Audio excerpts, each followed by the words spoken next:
acabara de ser condenada pelo STF a 14 anos de cadeia, 14 anos por abolição violenta do Estado Democrático de Direito, golpe de Estado, dano qualificado, deterioração do patrimônio tombado e associação criminosa. Esta senhora, esta professora, de 71 anos de idade, a cumprir pena de 14 anos, ou seja, até os 85, vai morrer na cadeia, se bobear, como já aconteceu, aliás, lamentavelmente, com Clesão.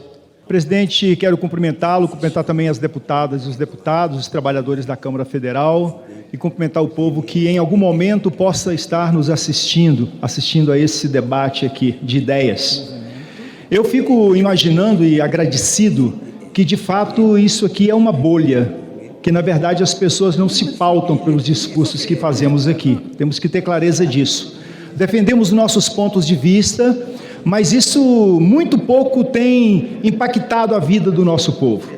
O que impacta a vida do nosso povo verdadeiramente é a política pública que chega lá, e não os nossos discursos. Quando falam do governo do presidente Lula, que caiu na pesquisa, que o motivo não é a comunicação, que o governo do presidente Lula precisa acertar, que agora vamos ajudar o governo do presidente Lula, na verdade, a gente precisa colocar o que está acontecendo com o governo do presidente Lula.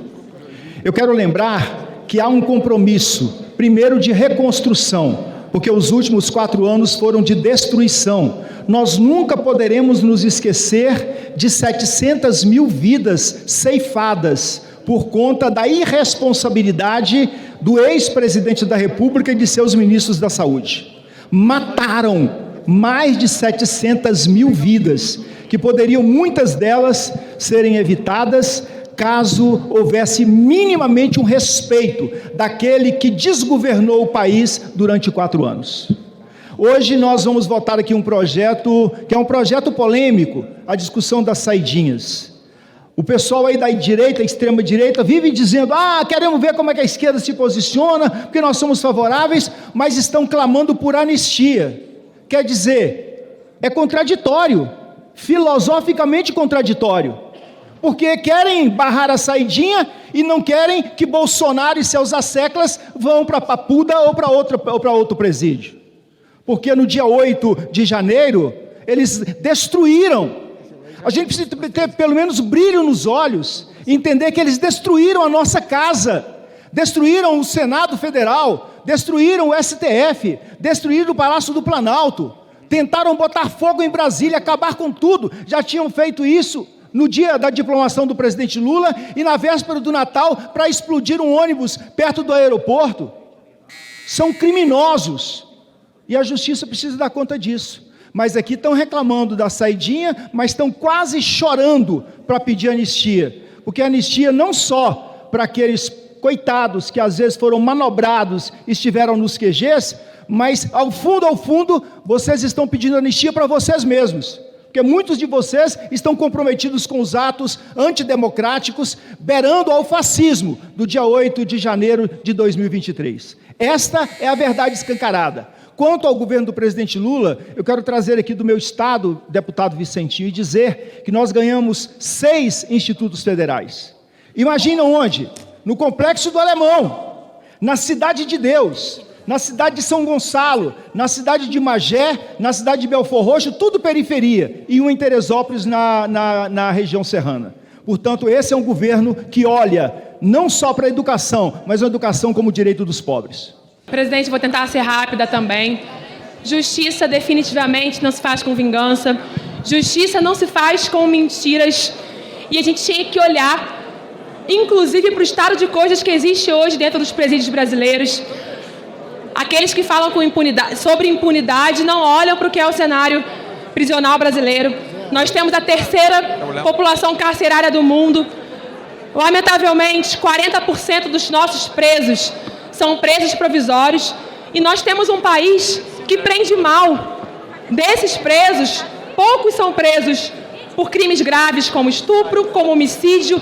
Aliás, a baixa elucidação dos homicídios no Brasil e a pouca dedicação desse parlamento a enfrentar esse cenário mostra que os senhores estão mais preocupados em provocar medo e usar o populismo penal dos senhores para ganhar eleitores do que incidir sobre o que é a situação da segurança pública no Brasil.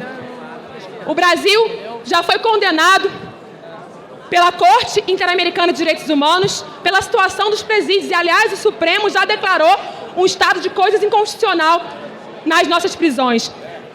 É uma matéria irresponsável, não só porque ela é ineficiente, ela é um retrocesso, mas porque ela, por exemplo, aumenta os custos para o Estado brasileiro, e sobre isso não se fala aqui. Ela não resolve as principais questões que hoje estão colocadas para o sistema prisional, que prende mal, apesar de prender muito, e é incapaz de promover ressocialização para a população brasileira. O PSOL está em obstrução porque, embora haja uma melhoria, uma redução de danos do Senado, há também, lamentavelmente, uma tentativa de acabar com as saídas temporárias com falsos argumentos. Hoje, mais de 95% daqueles que têm esse direito, que acessam esse direito, voltam. A gente não está falando de graves crimes, estamos falando daqueles que tiveram bom comportamento dentro das prisões, estamos falando daqueles que não cometeram crimes hediondos, ou, por exemplo, homicídio, latrocínio. É preciso que se pare de mentir em nome de um populismo penal. É triste a gente olhar para isso, dar esse passo atrás e ver o Estado brasileiro inocentar aqueles representantes do Estado que arrastaram Cláudia Ferreira até a morte, inocentar aqueles que executaram o filho de Ana Paula. As mãos do Estado, lamentavelmente, ainda está suja de sangue, mas eu tenho confiança que esse parlamento, ao defender a democracia, pode também não retroceder no que é hoje o já fatídico Estado. Obrigado, presidente, colegas de representação. Ocupar a função de legislador exige que a gente coloque em primeiro lugar a racionalidade. Não pensar com o estômago, com as vísceras e nem com a emoção natural da sociedade. A saída temporária é um instrumento que existe em quase todo mundo na perspectiva da ressocialização dos apenados. Quem não quer essa ressocialização? Todos se ressocializam? É claro que não. Agora, a gente, a partir do comportamento negativo de uma minoria, generalizar na letra da lei a proibição ampla e total da saída temporária é um erro jurídico e legislativo. E tem alguns mitos, algumas mentiras que estão sendo reiteradas aqui.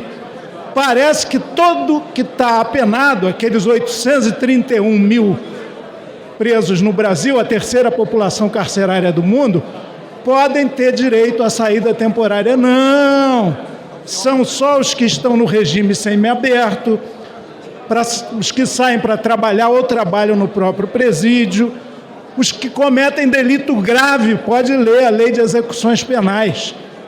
Crime hediondo não tem direito à saída, tem que ter cumprido, se for primário, 1/6 da pena, se for reincidente, 1/4 da pena, tem uma série de critérios.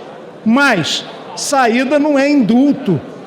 Quem não retorna, e é uma minoria, de menos de 4% que não retorna, alguns porque atrasam 2, 3 dias, tem a sua situação agravada e não diminuída. Um outro elemento importante que eu mencionei aqui, só uma minoria não retorna e não há nenhuma estatística, pelo menos confiável e não demagógica, que diz que quando há as saídas temporárias, pejorativamente chamada de saidinha, a criminalidade aumenta nas cidades, no país. Isso não é verdade, ou pelo menos não é comprovado cientificamente. Não, isso é verdade. Então, nós entendemos que o Senado, dentro desse quadro ruim, que o deputado Pedro Paulo, insuspeito de ser de esquerda, ele pode ser, no máximo, um liberal conservador.